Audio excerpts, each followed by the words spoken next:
And you should be good. Good afternoon. Welcome to the Joint Committee on Pensions. On behalf of my co-chair, Senator Heddleman, and myself, we're looking forward to a full agenda today. And first up, we have, would Senator Heddleman, would you like to say anything? Just welcome. Good afternoon. We got a full agenda, so no need. Thank you. First, we'll hear Section 2 decisions from Joe Gupperlet, the policy analyst in the DLS, Philip Anthony, principal policy analyst in DLS, and Ann Gothrop, the director of legislative affairs for the state retirement and pension system. Take it away.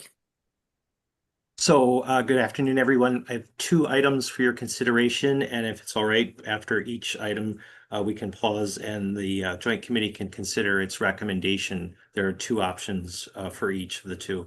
The first is a sequel, if we like movie season, sequel to previous legislation from 2 years ago when this committee recommended and the legislature enacted legislation that moved members of the Department of Health, who are security attendants at the state forensic facilities, over from the employee pension system to the correctional officers retirement system. Then last year, this past session, this joint committee recommended and the legislature again enacted changes that would move the managers and supervisors of those security attendants at state forensic facilities into CORS, the correctional officer system.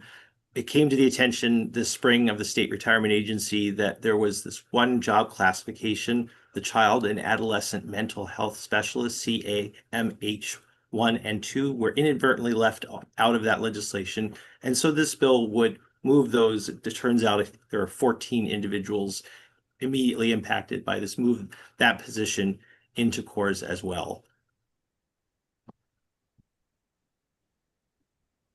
Thank you, Mr. Gupperlet. Is there a motion on the recommendation? A motion in favor? Of option A? Yes. Is there a second? Second. Is there any discussion? Seeing no discussion, all in favor of the draft committee recommended option A, please raise your hand or say aye.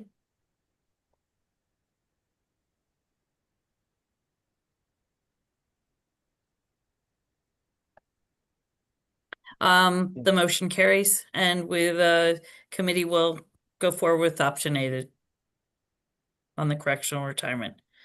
Next up, the participating governmental units. Thank you, Madam Chair.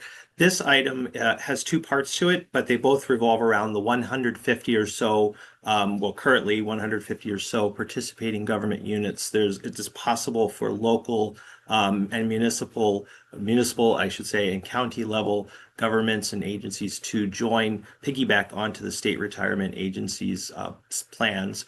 And the state retirement agencies received some questions from some local law enforcement agencies about joining LEOPS, the Law Enforcement Officers Pension System. And the question has been whether they have to move everybody from their police departments into LEOPS or just certain divisions. And the state retirement agency has answered that it's necessary to move everybody, not just certain divisions, but realized that it would be helpful because this can come up potentially with other systems as well, like the employees pension system and the correctional officer system. It would help to actually clarify that's the statute, that's the law, that you have to move everybody rather than just certain divisions. There's a second part to this this decision, and that involves the paperwork, basically the forms. Right now, the statute only says that if these local governments haven't submitted the necessary documentation by July 1st, they have to come back the next year and submit the not necessary documentation. But the statute doesn't really spell out much about anything at all about what that documentation is, or really the key part. I think the rub here is that for local governments where there's an election by the employees to join the state, any of the state systems, it's necessary. It would be necessary to send those forms, attesting that the members of those local governments have elected to join or have elected to move over, so that there's no confusion down the road for the state retirement agency or for the local governments that people say, I didn't know that, so that's the idea, is allowing a place in the statute to kind of say that. So those are the two parts of this item. Thank you so much, Mr. Gutperlet, for that discussion. Is there a motion on the participating governmental units recommendation? Move for that the committee supports option A. Is there a second? Is there any discussion? Hearing none. All in favor, please say aye. Raise your hand. And the motion carries. Thanks so much. On to the next one, the Title 37 Study Group Extension. Thank you, Madam Chair. This is not from the board. This is follow-up to this is as an additional item. Last session, the Joint Committee had sponsored legislation to conduct a Title 37 study. Title 37 is the part of state pension law that governs transfers between systems. So that's state to local, local to local, local to state. As employees move, there are provisions providing protections and the methods by which service gets transferred between those systems. And this piece would just be to extend the reporting deadline to next October. Over the interim, we did some review and just uncovered some items that we need to dig into a little further. And this is before you because it was a piece of legislation that set the deadline. Thank you so much, Mr. Anthony. Is there a motion on the Title 37 Study Group Extension? So moved. Is there a second? Second. Any discussion? Seeing none, all in favor, please say aye to go forward with the option A. And the motion carries. Thank you so much. Thank you, everyone. Next on the agenda is the annual state retirement and pension system investment overview. And we'll be hearing from Philip Anthony and Robert Bird, our acting chief investment officer. All right, thank you, Madam Chair. Let me hold this up.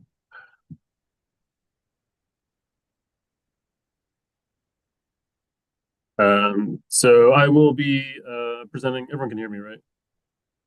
Okay. I'll be presenting the annual investment overview for the fiscal 2025 returns. I'd first like to start off by thanking the agency for their assistance, as always, in preparing this document and getting me all of the voluminous materials to go through. We will start by going to page 3. Exhibit 1 here is showing the system's actual and target asset allocations. This is effectively the system's overall investment strategy for achieving the returns needed to sustain the system. The allocation is reflective of a decision to restructure the portfolio back in the financial crisis in 2008 and 2009. The overall strategy has been part of an approach to manage the risk through diversification in the system's asset investments, especially since the system has become more mature over time. A couple things to note, the system does have a generally lower allocation in terms of public equity investments. And so that will result in lower returns when those assets are in growth patterns. However, as public equity can be a particularly volatile asset class, more diverse investment allocation should have the impact of reducing volatility in both the returns, which then impacts the amounts that are needed to budget for you as plan sponsors, as the legislature.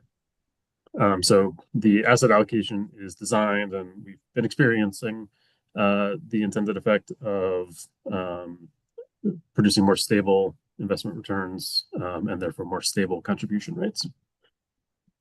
Turning to page 5, Exhibit 2, we will See here the system's investment return for fiscal 2025. The overall return was 9.83%. That is net of management fees, above the assumed rate of return of 6.8%.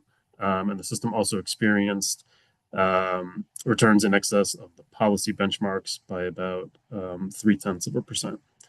The total market value of the assets was 73.6 billion at the end of the fiscal year, compared to 68.2 billion at the end of fiscal 24. Turning to page 6, we have here Exhibit 3. This is the system's returns relative to benchmarks. The system performed, as I said before, 30 basis points above the total system benchmark. While the system did not exceed benchmarks in 3 of the 5 major asset classes, I will note in each of those asset classes, the overall returns were above the assumed 6.8% return rate. So that would be, see here, the growth equity, credit, and real assets. So they're all had substantial returns above the targets, even though they failed to exceed the benchmarks. The first request for comment here we have is for the system to comment on the return performance relative to the benchmarks, and for any assets and sub-assets that classes that underperformed, factors leading to that underperformance, and whether those factors are expected to negatively affect performance in fiscal 26, and what actions are being taken to mitigate those factors from impacting the 26 returns going forward. Moving on page 7, Exhibit 4, we start a discussion of performance relative to other systems. One way of gauging how well the system is doing on its investments is looking at comparison to other systems. So here in Exhibit 4, we have the TUX rankings. Is the TUX is the Wilshire Trust Universal Comparison Service. So it's a ranking of a number of plans. These are for systems with at least 25 billion in assets. As you'll see in fiscal 25, the system had a ranking in the 65th percentile. 1 is the best performance, 100 is the lowest out of the composite group. Longer term returns are in the bottom quartile. And generally what you will see here is returns reflective of the system's asset allocation strategy.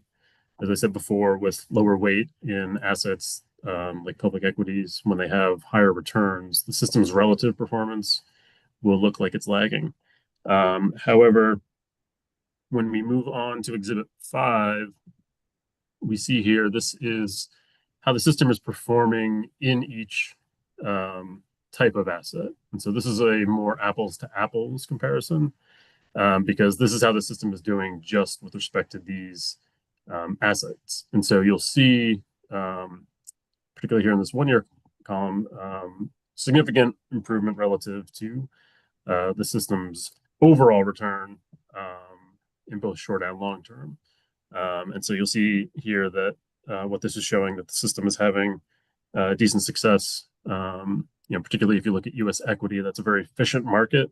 And so being in that 53rd percentile is actually the indication of a pretty strong management of those assets. And then you'll see also in other categories, we have significantly higher performance than the overall system, which is driven by the allocation.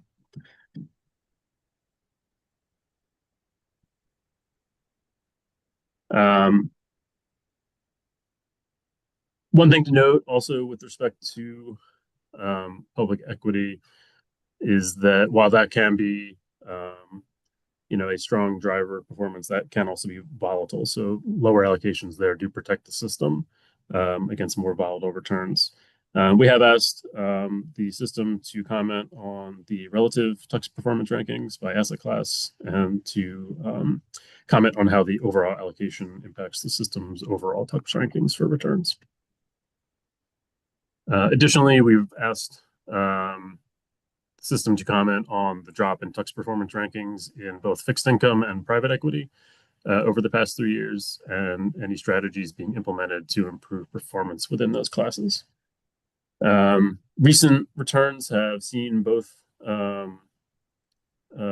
strong and weak returns in public equity, and so we've been able to weather that volatility with the asset allocation. And I would note that regarding a system's asset allocation, it should be factoring a number of considerations which can vary between public plans. There are, systems maturity, which is the number of active employees compared to retired members, the funded status of the system, the assumed rate of return, the benefit structures, the regularity of full contributions, which Maryland has been very disciplined at, as well as other benefit structures for the plan offerings.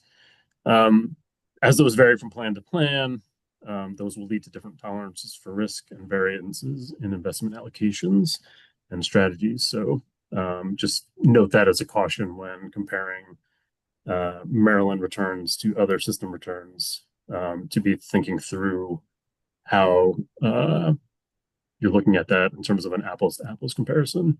So that's why we have the individual asset TUX rankings, which are more in line with that thinking.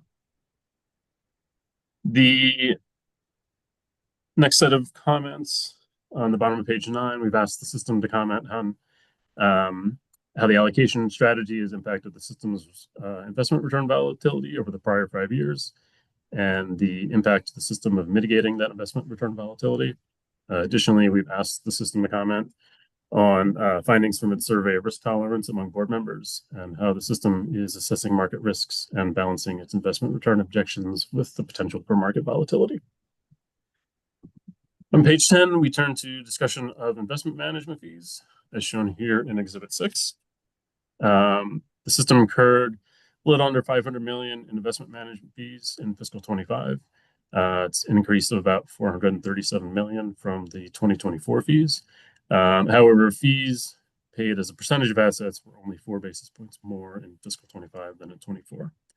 I will note the fees will fluctuate as assets increase or decrease. So seeing a jump in fees, you should factor in what types of returns the system is experiencing. And as stated before, the system had substantial gains over the past year, so it's expected that the fees associated with the assets under management would grow as well.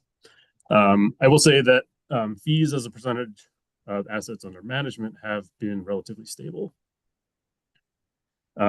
Review of the system's investment fees by the investment consultant has previously noted that the system has been effective at negotiating favorable fee arrangements, and additionally transitioning assets to internal management has resulted in fee savings to the system.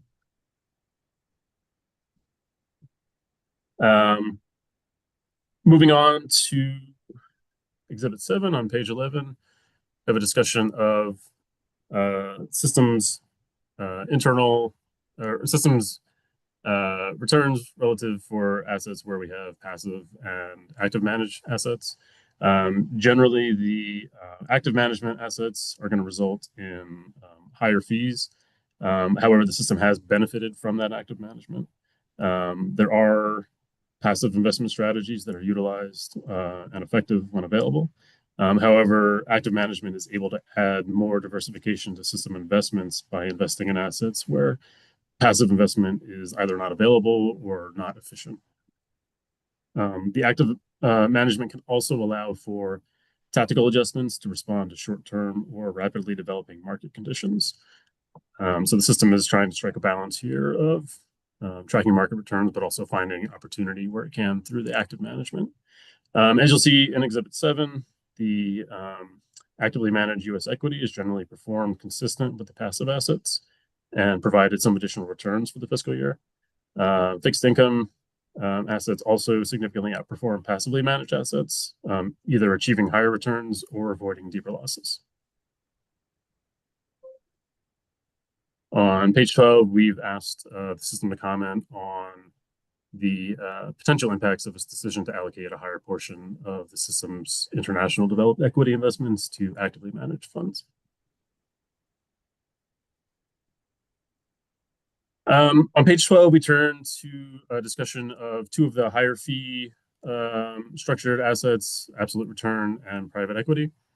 Absolute return fees were about 100 million for fiscal 2025, and that represented about 20% of all management fees, with absolute return comprising about 5.5% of total system investments. In recent years, the absolute return investments have consistently performed below the system's assumed rate of return, as well as underperforming benchmarks.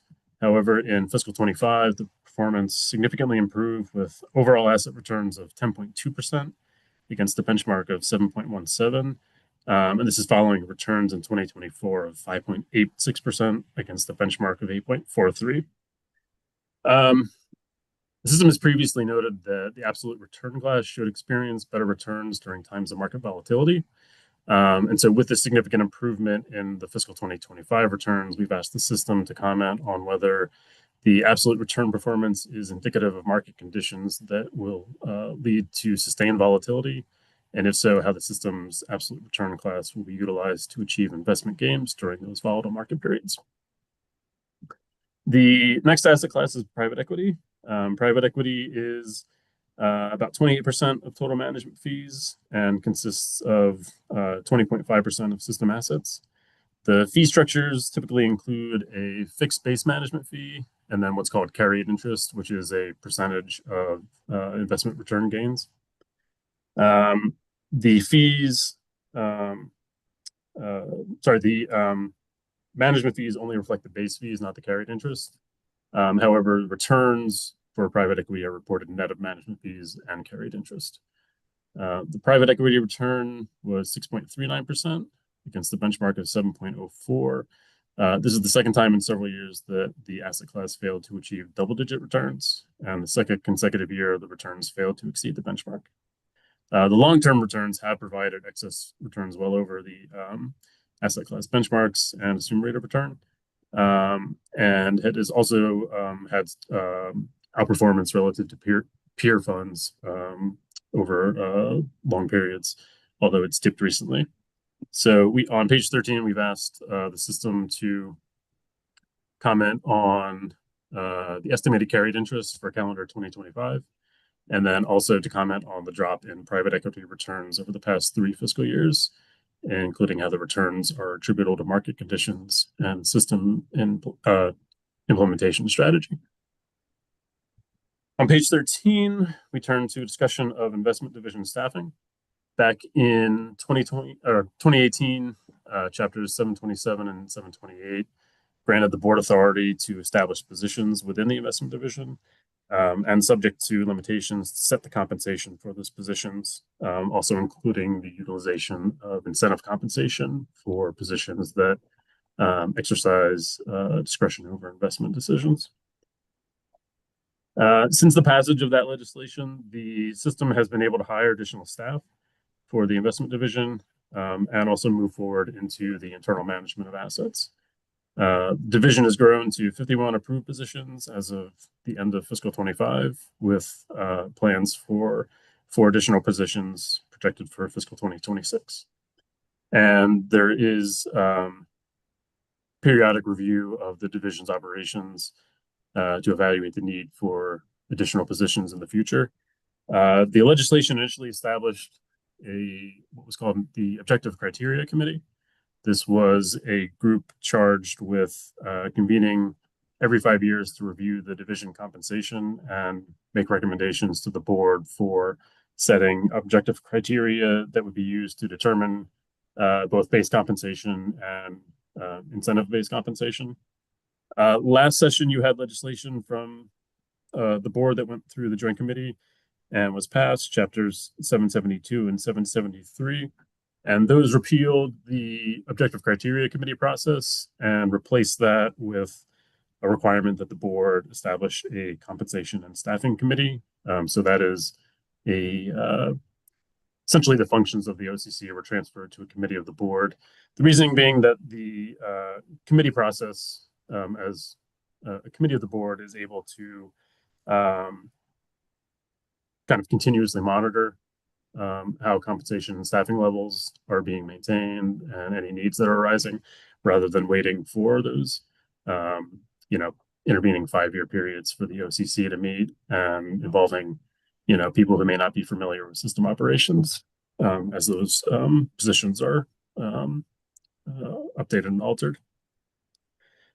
In both the OCC and the Compensation Committee, there have been discussions regarding the issue of the statutory cap on incentive compensation. The statute limits the incentive compensation to 33% of base compensation. And the board has had some discussions related to whether the limitation on the incentive compensation poses challenges regarding hitting targets for total cash compensation relative to the peer groups that they're reviewing. We would note that in the past, there was discussion that higher base compensation could have the result of rewarding underperformance. However, on the other hand, DLS has noted that during the initial passage of the legislation, there was discussion around the risks that a higher weight toward incentive compensation could have, and whether it could incentivize employees to take additional risks when managing system assets. So that is an ongoing conversation that is being undertaken by the board, and we haven't asked the system to comment on the use of that compensation adjustment authority and whether they've had any difficulties recruiting and retaining staff, and number of resignations and terminations they've had since the passage of that legislation. And then finally, any compensation adjustments that have been recommended by the Compensation Committee and actions taken by the board. Turning to page 16, Exhibit 8, we have here, this is the weighting for awarding incentive compensation. Fiscal 2020 was the first year in which division staff were eligible for incentive compensation. And the statute requires incentive compensation to be paid out over multiple years. The board's current policy is to pay incentives earned over a 2-year period. The intent behind this in the original legislation was to create a retention incentive to keep employees, because if they leave before incentive compensation is due to paid, they are not able to receive any outstanding balances. Prior discussions had explored whether a risk-based metric could be substituted for performance relative to the assumed rate of return, but the discussions at the time could not identify a reasonable risk-based metric to use. In July 2024, there was a decision to set the CIO incentive compensation so that it would be based 100% on the investment performance relative to the benchmark over a 3-year period. However, no such motion was made regarding other positions within the division. And so as you see here, there are still some positions where the return relative to the actuarial rate is a component for their incentive compensation. The reason we note this is that, as we discussed before, the asset allocation is something that will drive the overall performance of the system's returns, and the CIO does play a role in advising the board on the appropriateness of the asset allocation. So we have requested that the system update the committee on the use of incentive compensation for recruitment and retention, and information on the number of division staff eligible for incentive compensation. And we've also asked whether there's been any consideration given in discussions regarding including system performance relative to the assumed rate of return as an incentive compensation metric for the CIO position. On page 17, Exhibit 9 is a summary of the system's internally managed assets. We can see here that there's about close to 14 billion in assets under management. Internally, these investments do not carry the same fee expenses as other externally managed assets, and the performance in Exhibit 9 does not reflect fee savings. We have asked the system to comment on the estimated fee savings attributable to internally managed assets, as well as our regular annual request for information about how the system is implementing transitions into moving assets to be managed internally. On page 19, we have a request for an update on the implementation of chapters 2024 and 2025 of 2022. This is legislation establishing system process for addressing climate-related risk in its investments. During the 2025 interim, the board's climate advisory panel began convening, receiving information from the systems investment consultant on how climate risk is incorporated into the asset allocation deliberations and how climate risk can be incorporated into investment implementation. The panel has also designated 2 working groups to focus on assessment risk in real estate and private equity investing. And then moving on, Exhibit 10 on page 20. This is a summary of the system's Terra Maria performance. This is the Systems Emerging Manager Program. The total assets with the program increased to 2.82 billion, up from 2.35 billion in fiscal 24. And as a proportion of total assets, the Terra Maria program increased from 3.4% of assets to 3.8% in fiscal 2025. As a whole, this program experienced returns of 14.89%, outperforming the weighted program benchmark by 1.48 percentage points. And then the final item I have for you today is the Systems Currency Program. This is a program that was adopted in 2009. It is a means to mitigate the volatility that fluctuations in currency can have on the system. It's designed to protect against losing value when the dollar appreciates relative to some foreign currencies in countries in which the system holds assets. And during periods when the dollar is weak, the program will be a slight drag on the system's investments. Since inception, the currency program has added a total dollar value of just under 400 million since inception. And then our final request for comment is relative to experience regarding the value of the dollar over the past year. So the value of the dollar has dropped relative to other currencies, with a number of news outlets reporting industry expectations for further weakening of the dollar. And so we've requested the system to comment on how it will manage the currency program if the value of the dollar continues to weaken, whether any system assets are particularly vulnerable to fluctuations in the value of the dollar, and for any assets with dollar value sensitivity, how the system has prepared to make tactical adjustments in investing those assets. And Madam Chairs, that concludes my presentation. If there's any questions, I'm happy to answer. Thank you very much, Philip. I do have a question. The chart, Exhibit 9, when you're looking at assets that are managed internally, and then I assume at some point we'd want to compare internal to external, and it's hard to do that as if one is net of fees and the other one is not. So I'm just curious if that, like, why? Yeah, that's part of why we've asked them to comment on the estimated fee savings, so we can start kind of. It's still, as you can see, some of the inception dates.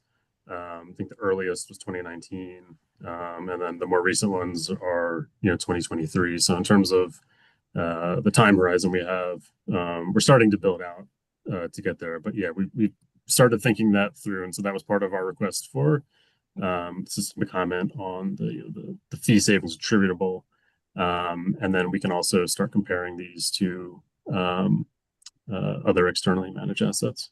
Okay.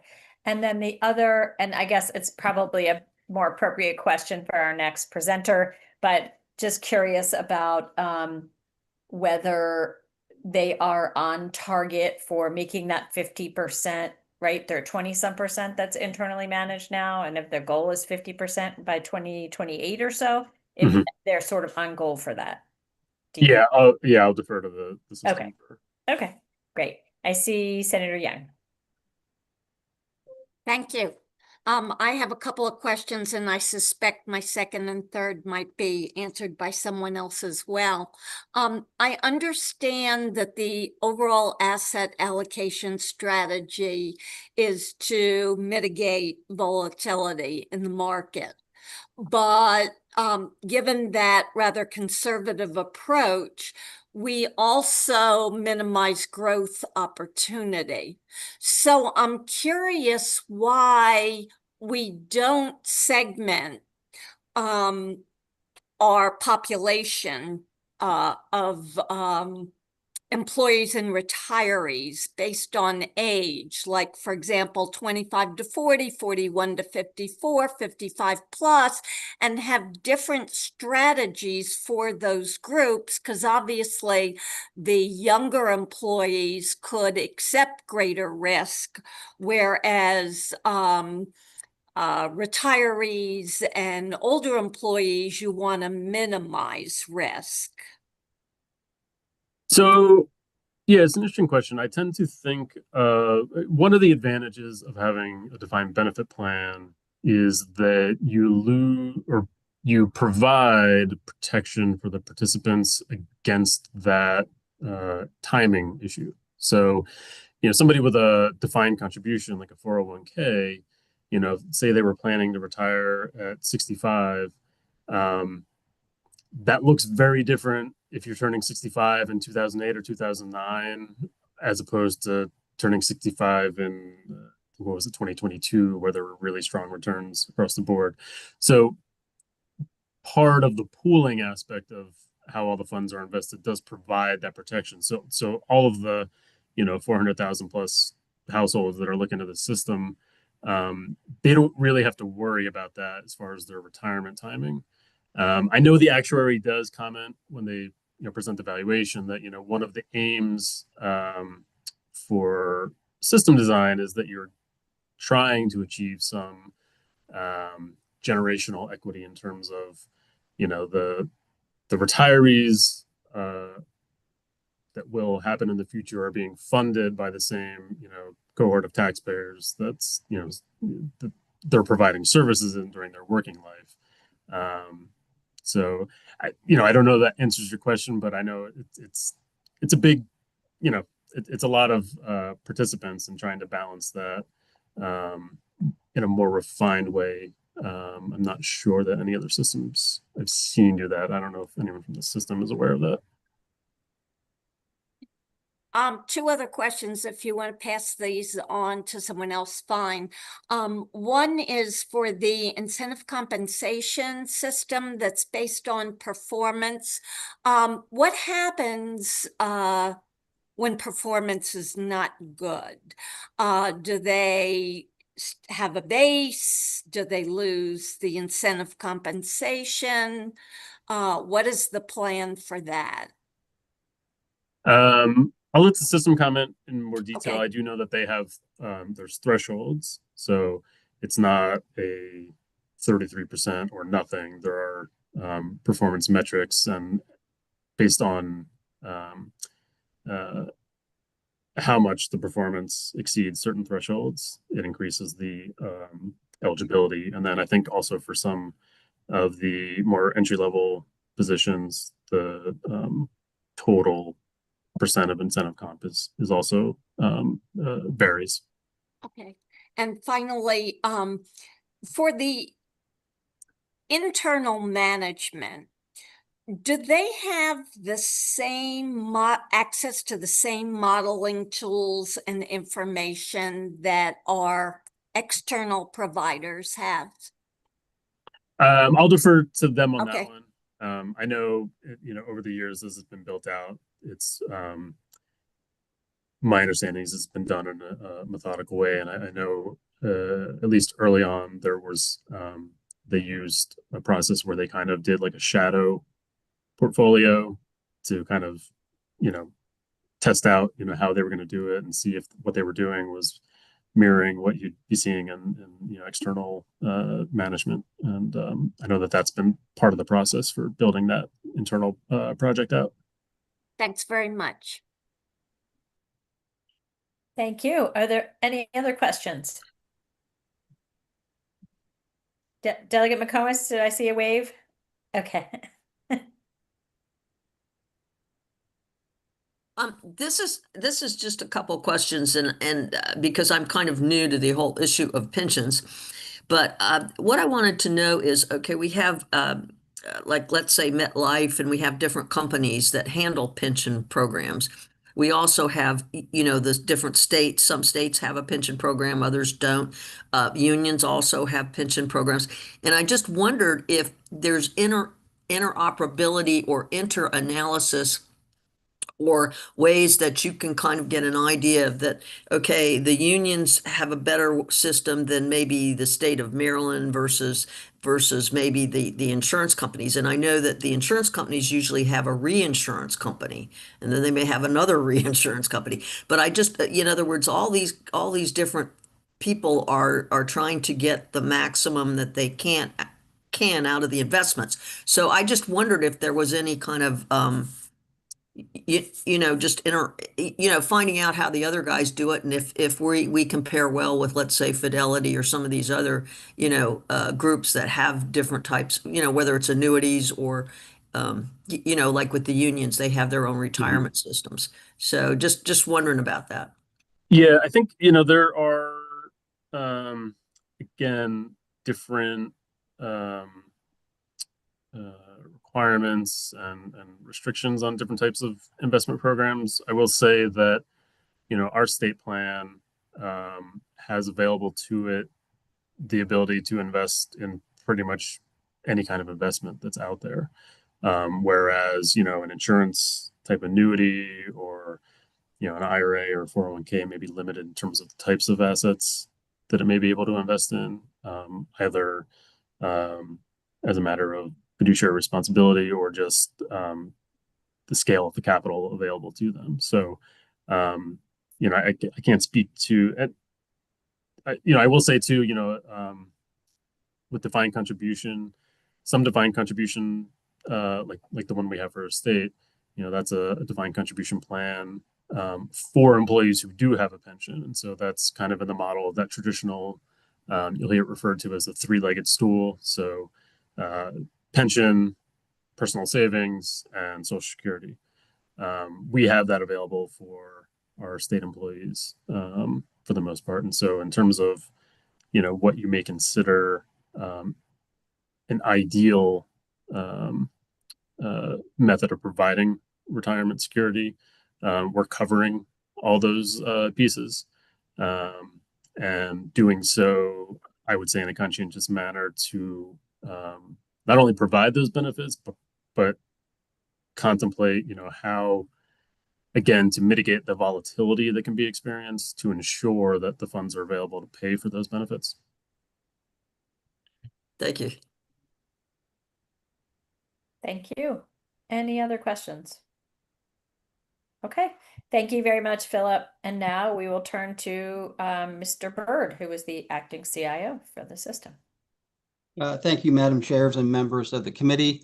My name is Robert Byrd. I am the acting Chief Investment Officer at the Retirement Agency.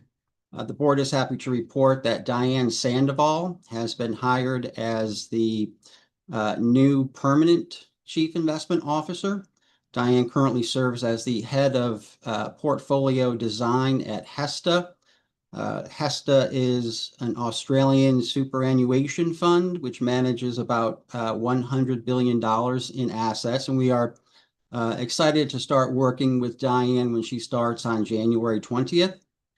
I'd like to thank Mr. Anthony for his thorough investment report. We have provided detailed written responses to all of the questions and comments included in the overview. And I'm happy to answer any questions you may have regarding those responses or anything else regarding the investment program. I would like to spend a minute on the investment performance of the fund. The long-term actuarial return target is 6.80%. As Mr. Anthony indicated, in fiscal year 2025, the plan achieved a net return of 9.83%, exceeding the actuarial target by 3.03%. While the one-year return was very strong, the board's focus is on longer-term performance. And if you look at the returns over the last 10 years ending June 30, the fund has earned an average of 7.04%, which is very close to the average actuarial rate of return over this time period of 7.20%. And if you look at the past 5 and 7 year period, the plan has exceeded the actuarial target. And this strong performance has continued into the current fiscal year, 2026. For the first 4 months of this fiscal year, the total fund is up 4.85%, bringing the most recent 10-year performance to 7.65% and exceeding the actuarial target. So over this 10-year period, investment performance has been strong, and the plan has been able to meet its return objectives while taking lower risk than the median in the system's peer group. I did write down some of the questions that were asked. One is on internal management. We're currently at about 19% of the total fund. That 50% number, I think, was a best case scenario. We do think that we will be able to increase that 19% over the coming year. We're currently working on an active international stock product that we hope to have up and running over the next several months. And we also hope to bring in more assets on the bond side of things in a more active capacity as well. So I don't think we'll be at 50% over the next several years, but perhaps at some point. But I do think that we will be able to bring in a significant amount of assets over the next couple of years. And then there was a question on the incentive compensation. So what happens if someone here in the investment division doesn't meet their objective criteria? For example, someone on our private equity team, 50% of their incentive calculation is based on that team beating the private equity benchmark. If that team fails to beat their private equity benchmark over a 3-year period, they do not receive that component of it. They're not eligible. They might be eligible to receive the other 50%, which is based on total fund net performance versus the total fund policy benchmark. But if over that 3-year period, the system fails to beat that benchmark, then that person on the private equity team would not be eligible for any incentive for that year. So in order to receive the incentive, staff has to perform. And there was another question regarding access to information, kind of comparing what the investment division has access to. And I would say that staff here has access to the same data, information, and analytics than anyone else externally. I would say that firms externally have more human resources than we do, so they would probably be in a better position to conduct more fundamental research. So we're not trying to compete on the fundamental side. Where we think we can add value is on the quantitative side, where less human capital is required. And I think there was a question on other investment firms like I think MetLife and Fidelity were mentioned. We don't really follow the MetLifes and Fidelities. We do follow our peer public pension plans, and I think our asset allocation is in line with most of our peers. We're probably more defensive or more conservative than most, but we're investing in the same asset classes. We're public equity, bonds, private equity, real estate, infrastructure, private credit, all of that, or all of those assets are our vehicles that we invest in. There's also endowments and foundations. They invest in the same types of assets. They probably have more hedge funds and more private market assets. But I would say we're very close to our peers on the public pension side. And that concludes what I have prepared. I'll stop and ask if there are any other questions. Delegate Mangione? Thank you, Madam Chairman. I just had a quick question because you mentioned, it's kind of for my own curiosity here, Mr. Byrd, with you mentioned real estate, for example, and I think this is actually important for a lot of the counties in the state when it comes to, I would assume the real estate investment, and maybe I'm wrong, is a lot of commercial.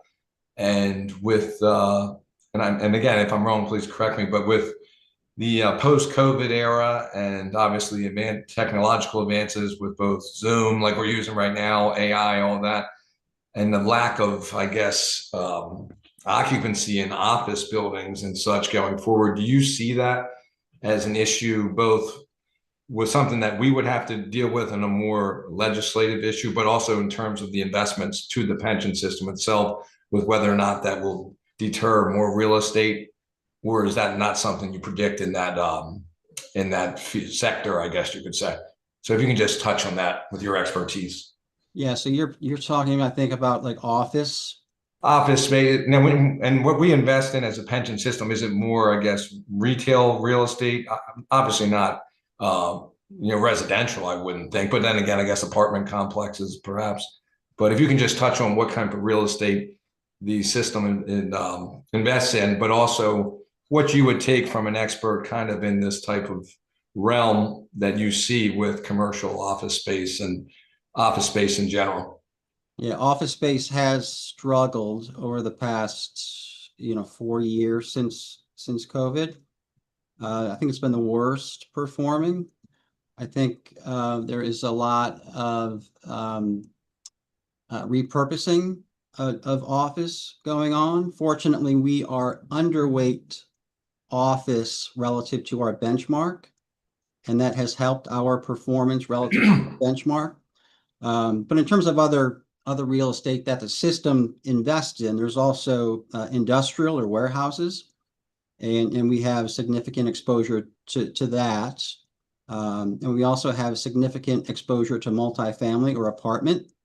And I believe we're overweight those two areas, and they've done relatively well. So it is a concern. I think it'll take time for office valuations to level out, or for these offices to clear over time, so that buyers and sellers can arrive at a mutually agreed upon price.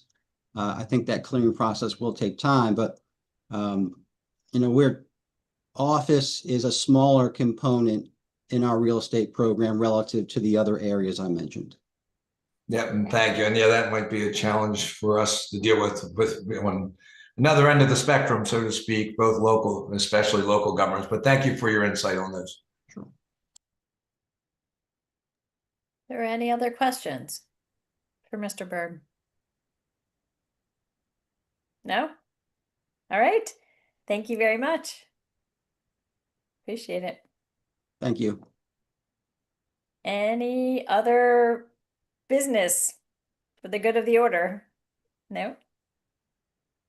All right. Well, on behalf of my co-chair, Delegate Forbes, who's had some computer wonkiness going on, just like to thank everybody for their participation today, and thank you to the system, and to Philip, of course, and to Anne. Anne, you just went off mute. Do you have something? No, I was just going to wish everyone a happy holiday. Thank you. Happy holidays to everyone also. But please go ahead. Oh, no, happy holidays, and I can't wait to see you all on January 14th, 13th, 14th? 14th. Yep. Thank you to all the presenters, and we all look forward to meeting Diane Sandoval in the new year. Yes. So thank you all. Thank you. Thanks everyone for Be well. attending. Take care. Bye-bye.